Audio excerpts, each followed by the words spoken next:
स्वागत है आज के नए ब्लॉग में। आज का ब्लॉग वीडियो बहुत ही स्पेशल होने वाला है, बहुत ही इंपॉर्टेंट होने वाला है वीडियो, इसलिए पूरा वीडियो बिना स्किप के एंड तक जरूर देखिएगा। चलिए फिर आप लोगों का ज़्यादा टाइम ना लेते हुए शुरू करते हैं आज का अपना ब्लॉग।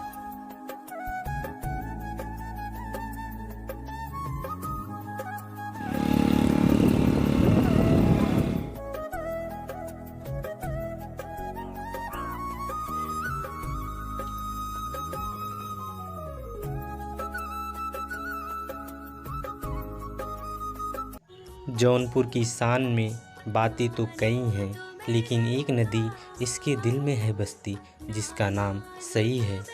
नदी को माँ का दर्जा दिया गया है हमारे भारत देश में। जिन नदियों ने हमारी सभ्यता का विकास किया, हमें जीवित रखा, आज हम उन्हीं नदियों का अनादर कर रहे हैं। इसी में आज बात सई नदी की करते हैं। जौनपुर में वैसे तो 5 नदियां हैं, सई, गोमती, पीली, वसुही, वरुणा, लेकिन सई नदी हमारे घर के पास से होकर गुजरती है। हमारे घर से इसकी दूरी मात्र 1.5 किलोमीटर है। आज तड़प रही है और कोस रही है ये सई हमें।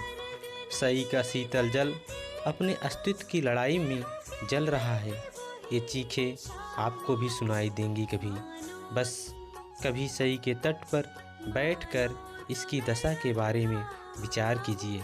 जैसे ये चीखें सुनने के लिए हमारे पास समय ही नहीं रहा।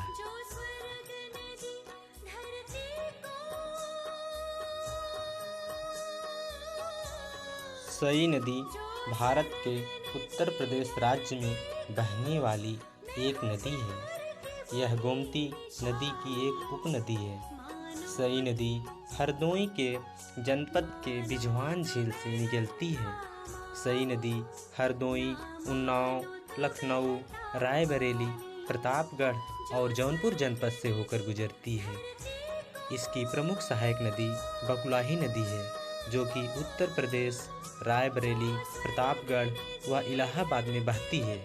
लोनी और सकरनी जैसी छोटी नदियाँ सई की सहायक नदियाँ हैं। सई नदी हरदोई से 715 किलोमीटर का सफ़र तय करने के बाद जौनपुर के राजेपुर गांव में गोमती नदी से मिल जाती है।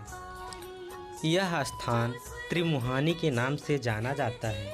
सई को अयोध्या के निकट बहने वाली नदी कहा गया है, जिसका वर्णन रामचरितमानस में गोस्वामी तुलसीदास जी ने किया है। सई उतर गोमती नहाए, चौथे दिवस अवधपुर आए। जौनपुर और सई एक दूसरे की पहचान है। सई नदी ने एक माँ की तरह जौनपुर को संभाला है, यहाँ के खेतों को सींचा है और आस्था का आधार दिया है। लेकिन अब शर्म आती है सई को नदी कहने में, क्योंकि हमने इसे गंदे नाले की संज्ञा में पहुँचा दिया है। एक समय था जब कई किस्म की मछलियाँ पानी को सुशोभित करती थी, लेकिन अब ऐसा नहीं रहा और इस नदी को नाला बनाने का जिम्मेदार अगर कोई है तो वह है जौनपुर की आम जनता और शासन प्रशासन के लोग हैं। हम इस पर और भी गहनता से चर्चा करेंगे। आशा करते हैं सई के शीतल जल में कुछ सुधार अवश्य हो। हम अपना ब्लॉग नदी पर शूट कर ही रहे थे, वहीं पर अपने क्षेत्र के धर्मेंद्र भाई मिले। उन्होंने मेरा चैनल अपने मोबाइल में सब्सक्राइब करवाया। धर्मेंद्र भैया को मैं धन्यवाद देना चाहूँगा।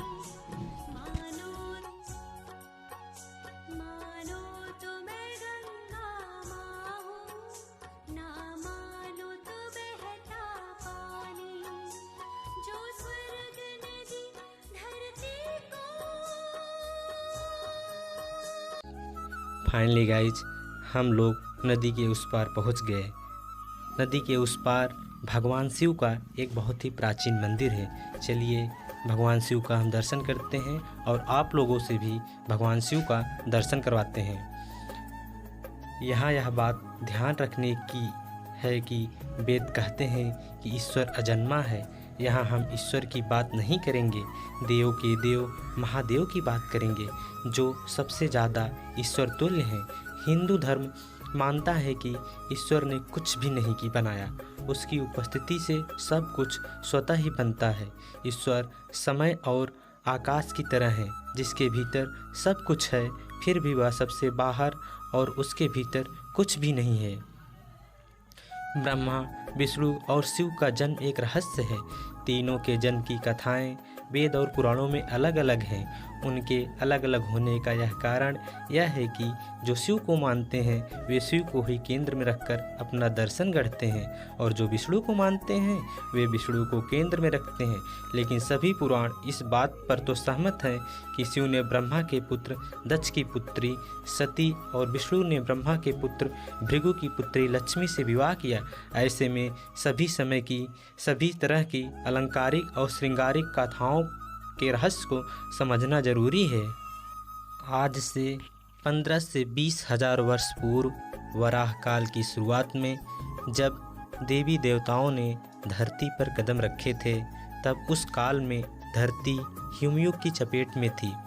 इस दौरान भगवान शंकर ने धरती के केंद्र कैलाश को अपना निवास स्थान बनाया।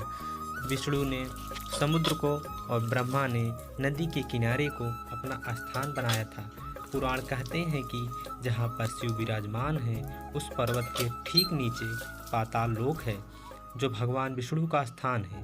शिव के आसन के ऊपर वायुमंडल के पार क्रमशः स्वर्ग लोक और फिर ब्रह्मा जी का स्थान है, जबकि धरती पर कुछ भी नहीं था। इन तीनों से सब कुछ हो गया था। फाइनली गाइज, हम नदी पर आए थे कि रास्ते में हमारे गुरुजी जो है नदी उस पार से हम पढ़ाने जाते हैं हमारे मुनेश्वर महाविद्यालय में, उनसे मुलाकात हो गई। मैं गुरुजी से आशीर्वाद लेना चाहूँगा और चाहूँगा कि गुरुजी का आशीर्वाद, सहयोग, सपोर्ट हम पे बना रहे। देखिए, ऐसा है कि रजनीश हमारे बहुत परम शिष्य रहे हैं और संयोग की ही बात रही कि आज रजनीश से हमसे मुलाकात हो गई। रजनीश जौनपुरिया इनका एक चैनल चलता है, तो ये हमारे ग्राम सभा का एक मंदिर है, उस मंदिर पर वीडियो रिकॉर्डिंग करने आए थे। तो मैं यूँ ही मतलब नदी क्रॉस कर रहा था, तो मतलब ये भी आ गए, तो हमसे इनसे मतलब मुलाकात हो गई। सभी दर्शकों से ही निवेदन करता हूँ कि इनके चैनल को देख करके अधिक से अधिक सब्सक्राइब करें, जिससे कि मतलब कि इनका मनोबल बढ़े और हमेशा मतलब उत्तरोत्तर मनोबल से हमेशा कार्य करते रहें।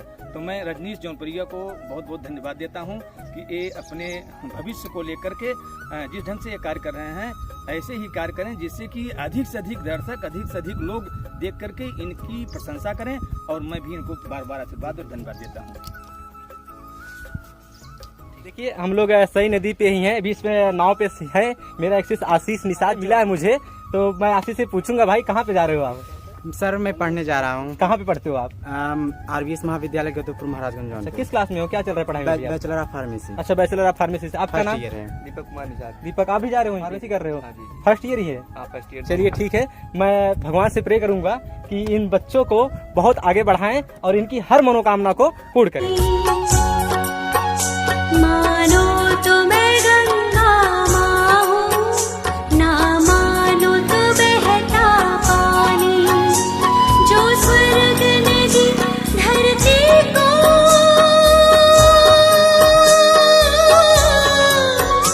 जो स्वर्ग ने दी धरती को, मैं हूँ प्यार की वही निशानी। मानो फाइनली गाइज, हम आ गए अपने रूम पे। आज का वीडियो आप लोगों को कैसा लगा? अगर वीडियो अच्छा लगा हो वीडियो को लाइक करना, कमेंट करना और शेयर करना। और एक रिक्वेस्ट है, जो लोग चैनल पे नए हैं, चैनल को सब्सक्राइब नहीं किए हैं, प्लीज वो लोग चैनल को सब्सक्राइब कर लें। आप सभी लोगों का बहुत बहुत धन्यवाद, आभार।